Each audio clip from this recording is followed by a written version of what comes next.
வணக்கம். தமிழ் பேசும் மக்களின் உரிமை குரலான வீரகேசரியின் இரவு நேர பிரதான செய்திகள் வாசிப்பது எம்சிகா ரவி மற்றும் அவினேஷ் ஜோன்சன். செய்தியாசிரியர் எஸ் லோகேஸ்வரன். முதலில் தலைப்புச் செய்திகள். Zuzi, the clothing store. முழு குடும்பத்தினருக்கும் தேவையான அனைத்து ஆடை அணிகலன்களையும் ஒரே இடத்தில் கொள்வனவு செய்யுங்கள். அனைவருக்கும் ட்ரெண்டிங்கான எக்ஸ்க்ளூசிவ் கலெக்ஷன்ஸ் எங்களிடம். கொட்டஹென, ஹேட்டன் மற்றும் வில்லபத்தை புதிய கிளையில். சந்தோஷமான தருணங்களை ஜூசியுடன் கொண்டாடுங்கள். அரசாங்கம் மறைத்து வைத்த அறிக்கையை அம்பலப்படுத்தியுள்ளேன். முஜிபூர் எம்பி வெளியிட்ட அதிரடி தகவல். உண்மையை சொன்னால் என்னை சிறையில் அடைப்பீர்கள். அர்ச்சுனா எம்பி பகிரங்கம். வாகனத்தில் எரியூட்டப்பட்ட நிலையில் மீட்கப்பட்ட சடலம். குருநாகல் வர்த்தகர் கொலை தொடர்பில் வெளியான அதிர்ச்சி தகவல். ஷிரந்தியை கைது செய்ய வேண்டாம் என அனுரவிடம் சொல்லுங்கள். பொய்யான செய்தி என மல்வத்து பீடம் அறிக்கை. செம்மணி தொடர்பில் நீதியான விசாரணை உறுதி. அமைச்சர் பிமல் தெரிவிப்பு. ஈரானுக்கு 30 ஆண்டுகள் ஆகும் என்ற ட்ரம்ப். சில மாதங்களிலேயே தயாராக போகும் அணு ஆயுதம். உள்நாட்டு செய்திகள்.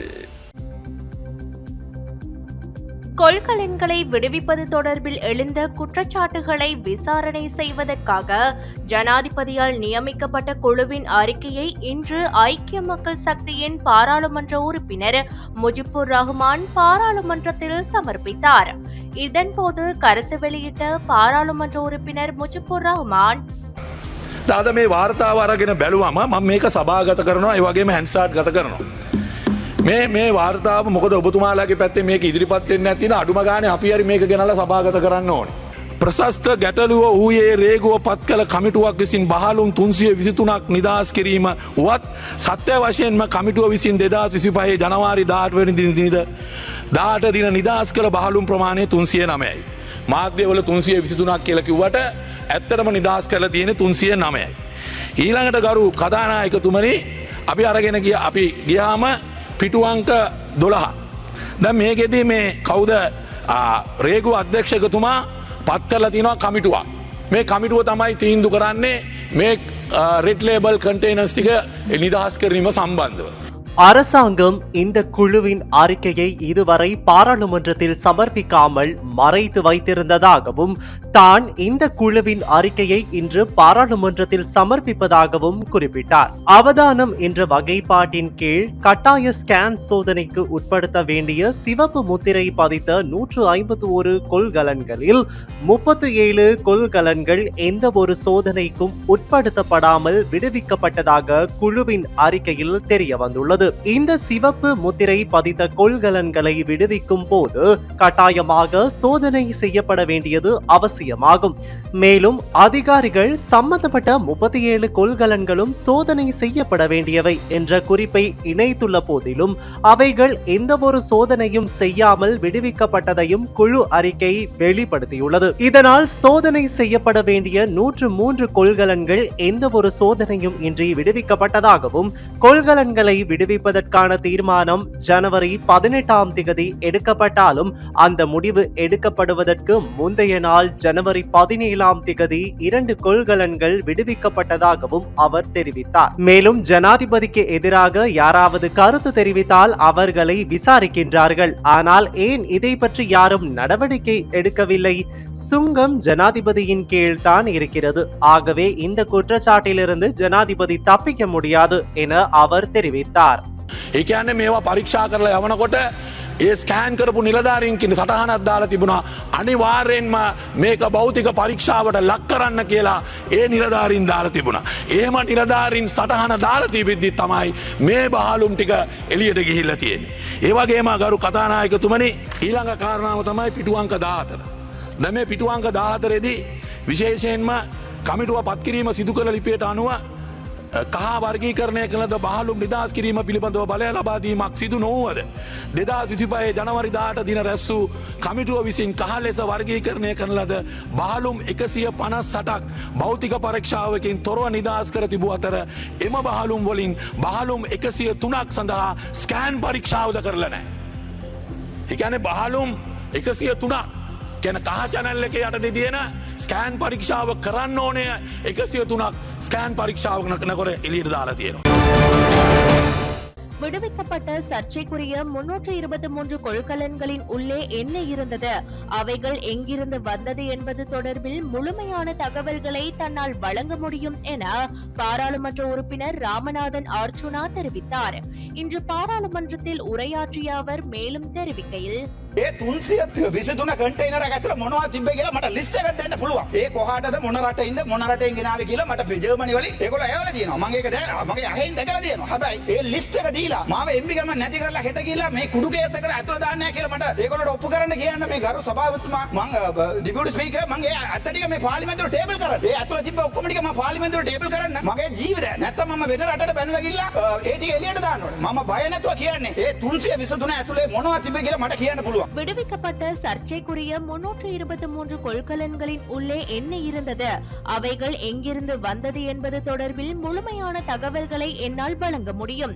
என்னை நீக்குவதற்கு வழக்கு தொடரப்பட்டுள்ளது. அதை நான் நீதிமன்றத்துடன் பார்த்துக் கொள்கிறேன். ஆனால் எனக்கு பயமாக உள்ளது. அந்த 323 கொள்கலன்களுக்குள் என்ன இருந்தது என்பதற்கான பட்டியலை எனக்கு தர முடியும். அது எங்கிருந்து வந்தது, எந்த நாட்டில் இருந்து வந்தது என்பதை வழங்க முடியும். ஆனால் அதை வழங்கிய பின்னர் போதைப் பொருள் வழக்கில் பொய்யாக என் மீது வழக்கு பதிவு செய்து எனது எம்பி பதவியை பறிக்கப் போவதில்லை என்று நிரூபிக்க சொல்லுங்கள். அப்போது நான் அதை பாராளுமன்றத்தில் முன்வைப்பேன். இல்லையெனில் நான் வேறு நாட்டிற்கு ஓடிப்போய் அதை அம்பலப்படுத்த வேண்டியிருக்கும். அந்த 323 கொள்கலன்களுக்குள் என்ன இருந்தது என்பதை நான் உங்களுக்கு சொல்ல பயப்படவில்லை. முழு விவரங்களையும் நான் உங்களுக்கு சொல்ல முடியும். ஆனால் எனக்கு பயமாக இருக்கிறது. ஆனால் எனக்கு இறப்பதற்கு பயமில்லை. இவர்கள் என்னை தேவையற்ற வழக்குகளில் அவ்வப்போது சிக்க வைத்துக் கொண்டே இருக்கிறார்கள். இப்போது இவர்களிடம் போலீஸ் அதிகாரம் உள்ளது. இப்போது இவர்கள் எம்பி பதவியை பறித்து உண்மை வெளிவருவதை தடுக்க முயற்சிக்கிறார்கள் என அவர் தெரிவித்தார். මට ඒ සම්පූර්ණ ඩීටේල් එක කියන්න පුළුවන්. හැබැයි මට බයයි. මට බය නැහැ, මරන්න බය නැහැ. හැබැයි මේගොල්ලෝ මාව නිකම් ඕන් නැති නඩුවට දාලා අදිනවා. දැන් පොලිසියේ පවර් එක මේගොල්ලෝ තියෙනවා. දැන් ආපහු ගිහලා ජස්ටිස් සයිට් එකේ ඒගොල්ලෝ අත දානවා. එතකොට මන්ත්‍රීකමක් අයින් කරලා මේගොල්ලෝ කරන්න හදන්නේ මේ ඇත්ත ටික එළියට කියන්න එක්කෙනෙක් කට වහන්න පුළුවන්. மகவ காட்டுப் பகுதியில் வர்த்தகர் ஒருவர் கொலை செய்யப்பட்ட சம்பவம் தொடர்பாக 2 சந்தேக நபர்கள் கைது செய்யப்பட்டுள்ளனர். கடந்த ஜூன் 26ஆம் தேதி பிற்பகல் மகவ காட்டுப் பகுதியில் காருக்குள் எரிந்த நிலையில் ஒருவரின் சடலம் கண்டெடுக்கப்பட்டமை தொடர்பில் விசாரணைகள் ஆரம்பிக்கப்பட்டுள்ளதாக போலீஸ் ஊடக பிரிவு தெரிவித்துள்ளது. வடமேல் மாகாணத்திற்கு பொறுப்பான சிரேஷ்ட பிரதி போலீஸ் மா அதிபரின் அறிவுறுத்தலின் பேரில் பல போலீஸ் குழுக்களின் கீழ் விசாரணைகள் தொடங்கப்பட்டுள்ளன.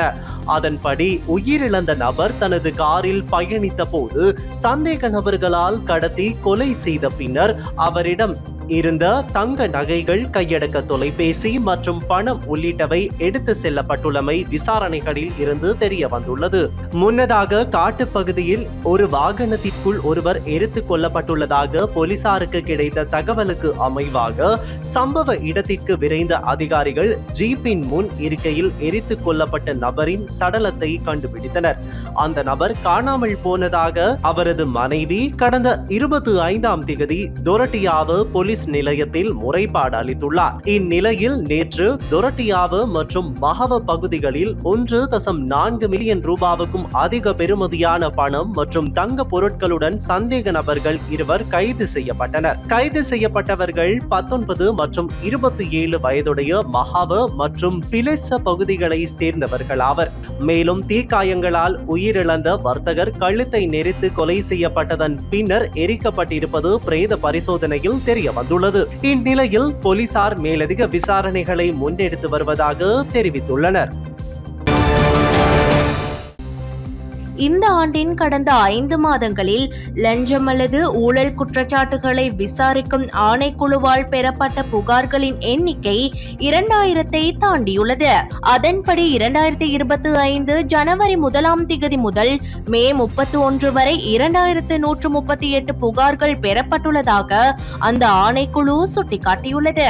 2024ஆம் ஆண்டு முதல் நிலுவையில் உள்ள புகார்கள் உட்பட தற்போது ஆணைக்குழுவிடம் உள்ள மொத்த புகார்கள் புகார்களின் எண்ணிக்கை 2221 ஆகும். இவற்றில் 224 புகார்கள் விசாரணைக்கு உத்தரவிடப்பட்டுள்ளன.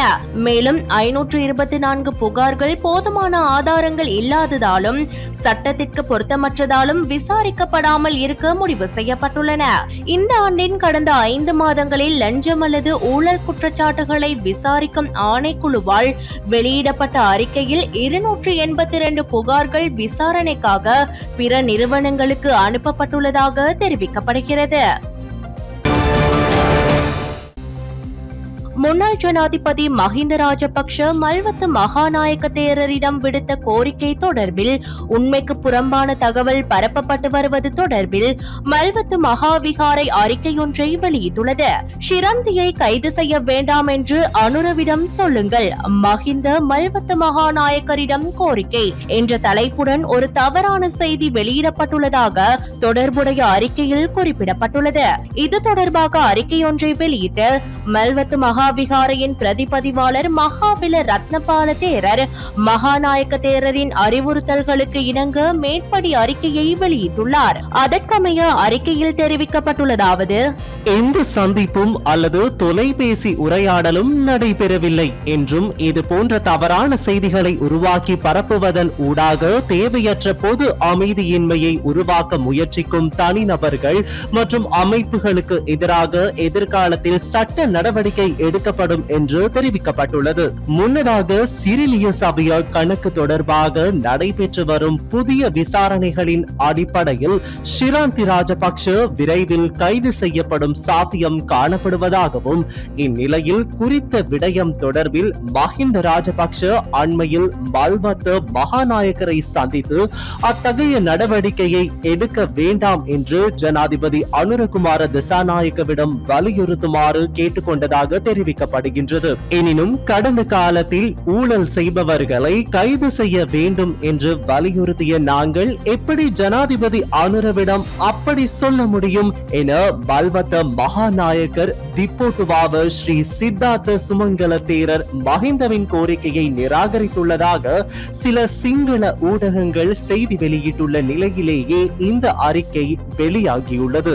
இதேவேளை முன்னாள் ஜனாதிபதி மஹிந்த ராஜபக்ஷ தமது குடும்ப உறுப்பினர்கள் கைது செய்யப்படுவதை தடுப்பதற்கு மகாநாயக்க தேரர்களின் உதவியை நாடுவதாக அரசாங்கம் உண்மைக்கு புறம்பான தகவல்களை பரப்புவதாக பாராளுமன்ற உறுப்பினர் நாமல் ராஜபக்ஷ கடுமையாக சாடியுள்ளார். இது தொடர்பில் நாமல் ராஜபக்ஷ தமது உத்தியோகபூர்வ எக்ஸ் தளத்தில் பதிவொன்றையிட்டு இதனை தெரிவித்துள்ளார். இதற்கமைய முன்னாள் ஜனாதிபதி மஹிந்த ராஜபக்ஷ தமது குடும்ப உறுப்பினர்கள் கைது செய்யப்படுவதை தடுப்பதற்கு மகாநாயக்க தேரர்களின் உதவியை நாடுவதாக அரசாங்கம் உண்மைக்கு புறம்பான தகவல்களை பரப்புவதாக அவர் குறிப்பிட்டுள்ளார். இந்த விடயமானது முன்னாள் ஜனாதிபதி மீதான தாக்குதல் மாத்திரமன்றி மத தலைவர்கள் மீது அரசியல் சேறு பூசும் முயற்சியாகும் எனவும் நாமல் சுட்டிக்காட்டியுள்ளார். இத்தகைய நடவடிக்கைகள் மிகவும் கண்டிக்கத்தக்கவை. இந்த கூற்றுகள் முற்றிலும் தவறானவை. இந்த நிலையில் தாமும் தமது குடும்பத்தினரும் தொடர்ந்து அரசியல் ரீதியான நோக்கம் கொண்ட விசாரணைகளை அச்சமின்றி எதிர்கொண்டுள்ளதாகவும் நாமல் தெரிவித்துள்ளார். அத்துடன் விசேட சலுகைகளை பெறாமல் நாட்டின் நீதித்துறை அமைப்பின் மீது முழுமையான நம்பிக்கையை தொடர்ந்தும் கொண்டிருப்பதாகவும் அவர் குறிப்பிட்டுள்ளார். செம்மணி மனித புதைக்குழி தொடர்பில் நீதியான விசாரணை நடத்துவோம் என்று அமைச்சர் பிமல் ரத்நாயக்க தெரிவித்துள்ளார். யாழ்ப்பாணத்தில் நேற்று நடைபெற்ற ஊடகவியலாளர் சந்திப்பில் செம்மணி மனித புதைக்குழி விவகாரம் தொடர்பில் கருத்துரைக்கும் போதே அவர் இதனை தெரிவித்தார். අපේ ජාතික ජන බලවේගයේ සහ ජනතා මිත්‍රුනේ නාට්‍ය මුලකේ චාසයිද අපි ඉල්ලා සිටියා. දැන් මේවයි ස්කෙලිටන්ස් අපි හොයලා අපි යවන්න ඕන ටෙන්ඩර් ක්‍රමයකට පස්සේ ලෝකේ කාබන් නිර්ණය කරන මේ රටකට. එතකොට අතිවිශාල කාලයක් යනවා. ඔබ දන්නවා මාතලේ මිනිවලේ අටකටු යවද්දී අපි පැහැදිලි වගකීමක් අපිට කියන්න පුළුවන් කියලා තොරතුරු තිබෙනවා. ඒ අටකටු මාරු කර බවට බරපතල සැකයක් තිබෙනවා. මාතලේ මිනිවල மனித எலும்புக்கூடுகளை காபன் பரிசோதனைக்கு உட்படுத்துவதற்கான ஆய்வுக்கூடம் ஒன்றை வழங்குமாறு ஐக்கிய நாடுகள் மனித உரிமைகள் ஆணையாளரிடம் வேண்டுகோள் விடுத்துள்ளோம். மனித புதைக்குழி காணாமல் ஆக்கப்பட்டோரின் பிரச்சனை எவ்வளவு ஆழமானது என்பதை நாம் அறிவோம். ஆகவே செம்மணி மனித புதைக்குழிக்கான நீதியை நீதிமன்ற செயல்முறைக்கு உட்படுத்தப்பட்டு வழங்குவோம். அரசு என்ற ரீதியில் இந்த மனித புதைக்குழி அகழ்வு பணிகளுக்கு மில்லியன் கணக்கான நிதியை ஒதுக்கியுள்ளோம் என தெரிவித்தார். එක්සත් ජාතික මානවිකම් කොමිසමේ කොන්සල්ටන්ට්ලාට යෝජනා කළා හයි කමිෂනර්ට අපට මේ කාබන් ටෙස්ටිං පිළිබඳ ලැබ් එකක් ලංකාව ලබා දෙන්න කියලා. මොකද යුක්තිය ඉෂ්ට කරන්න ප්‍රමාද වෙනීමත් යුක්තිය ඉටු නොවීම හා සමාන නිසා. ඒ වගේම මේවා වෙන දේවල් වලටත් ගන්න පුළුවන්. ඒ නිසා අපි සෙම්මිනි පිළිබඳව හෝ වෙන කිසිම දෙයක් ගැන අපිට නොසලකා හැරීමක් කරන්නේ. අපි හැම දෙයක් ගැනම සාධාරණ පරීක්ෂණ කරනවා. එකම දේ අර ලංකාවේ වෙලා තිබෙන්නේ එක්සත් ජාතික මහලේකම්තුමාලා එනකොට නැත්නම් කොමසාරිස්තුමාලා එනකොට මේක මීඩියා ෂෝ එකක් කරගන්න. මම හිතන්නේ අපි අති විශාල 34000ක් අතුරුදහන් වෙච්ච සමාජිකයන් හිතවතුන් ඉන්න පක්ෂයක අය. இதேவேளை செம்மணி மனித புதைக்குழியில் நேற்று மாலை வரையில் 33 மனித எலும்புக்கூட்டு தொகுதிகள் அடையாளம் காணப்பட்டுள்ளன. அதேவேளை புதைக்குழி ஒன்றில் இருந்து பை ஒன்றும் சிறு துணித்துண்டு ஒன்றும் அடையாளம் காணப்பட்டுள்ளன. இதுவரை காலமும் புதைக்குழியில் இருந்து வேறு பொருட்கள் எவையும் மீட்கப்படாத நிலையில் நேற்றைய தினம் பை ஒன்றும் துணி ஒன்றும் அடையாளம் காணப்பட்டுள்ளது. செம்மணி மனித புதைக்குழியில் 2ஆம் கட்ட அகழ்வு பணி 4ஆம் நாள் பணிகள் நேற்றைய தினம் முன்னெடுக்கப்பட்டது. நேற்றைய அகழ்வு பணிகளின் போது மேலும் மனித எலும்புக்கூட்டு எச்சங்கள் அடையாளம் காணப்பட்டுள்ளன. செம்மணி அகழ்வு பணிகள் ஆரம்பிக்கப்பட்ட மே மாதம் முதல் நேற்றைய தினம் வரையில் 33 மனித எலும்புக்கூட்டு எச்சங்கள் அடையாளம் காணப்பட்டுள்ள நிலையில் 22 எலும்புக்கூட்டு எச்சங்கள் அகழ்ந்து எடுக்கப்பட்டுள்ளன. அதேவேளை செய்மதி படங்கள் ஊடாக அடையாளப்படுத்தப்பட்ட பகுதிகளில் எதிர்வரும் நாட்களில் அகழ்வு பணிகளை முன்னெடுப்பதற்கு ஏதுவாக அப்பகுதிகள் துப்புரவு செய்யப்பட்டுள்ள நிலையில் அடுத்து வரும் நாட்களில் அவ்விடத்தில் அகழ்வு பணிகள் முன்னெடுக்கப்பட உள்ளன. அதேவேளை மனித புதைக்குழி காணப்படும் இடத்தில் உள்ள மண் மாதிரிகள் பரிசோதனைக்காக இன்றைய தினம் எடுத்துக் கொள்ளப்பட்டுள்ளது. அகழ்வு பணிகளுக்கான செலவீன ஒதுக்கீடாக 12 மில்லியன் வழங்கப்பட்ட போதிலும் அதற்கு அண்மித்த தொகையே ஒதுக்கீடு செய்யப்பட்டுள்ளதாக தெரிவிக்கப்பட்டுள்ளது. அதேவேளை நேற்றைய தினம் அகழ்வு பணிகள் மதியம் 1 மணியுடன் நிறைவு பெற்றதுடன் இன்றைய தினமும் அகழ்வு பணிகள் முன்னெடுக்கப்பட்டுள்ளன.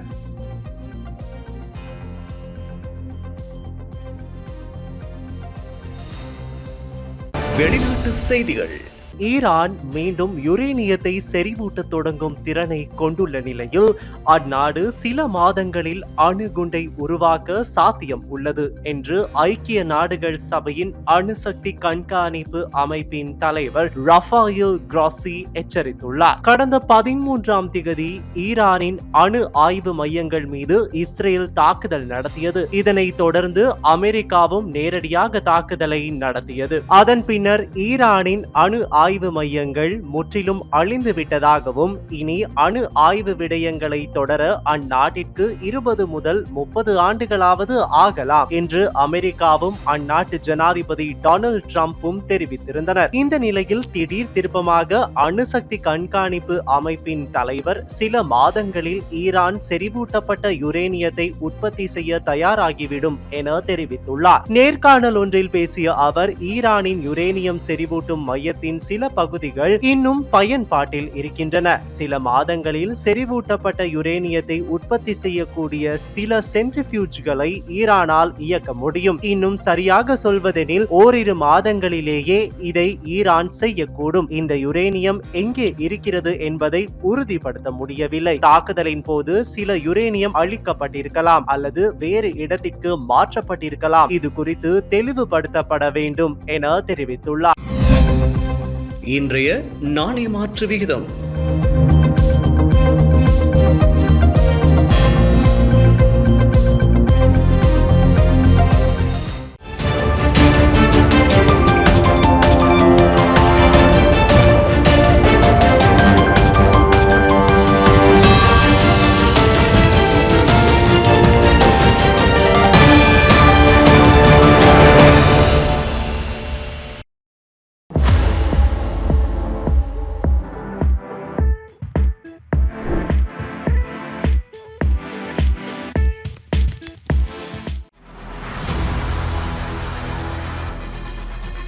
இலங்கையின் முதல் நிலை முதற்கர செய்தி வழங்குனர் வீரகேசரியின் குறுந்தகவல் செய்திகளை உடனுக்குடன் தமிழில் பெற்றுக்கொள்ள டயலாக் வலையமைப்பிலிருந்து REG இடைவெளி வீக்கி என்று பதிவிட்டு 87 960 என்ற எண்ணுக்கு குறுஞ்செய்தி ஒன்றை அனுப்புங்கள். வீரகேசரி செய்தியுடன் இணைந்திருங்கள்.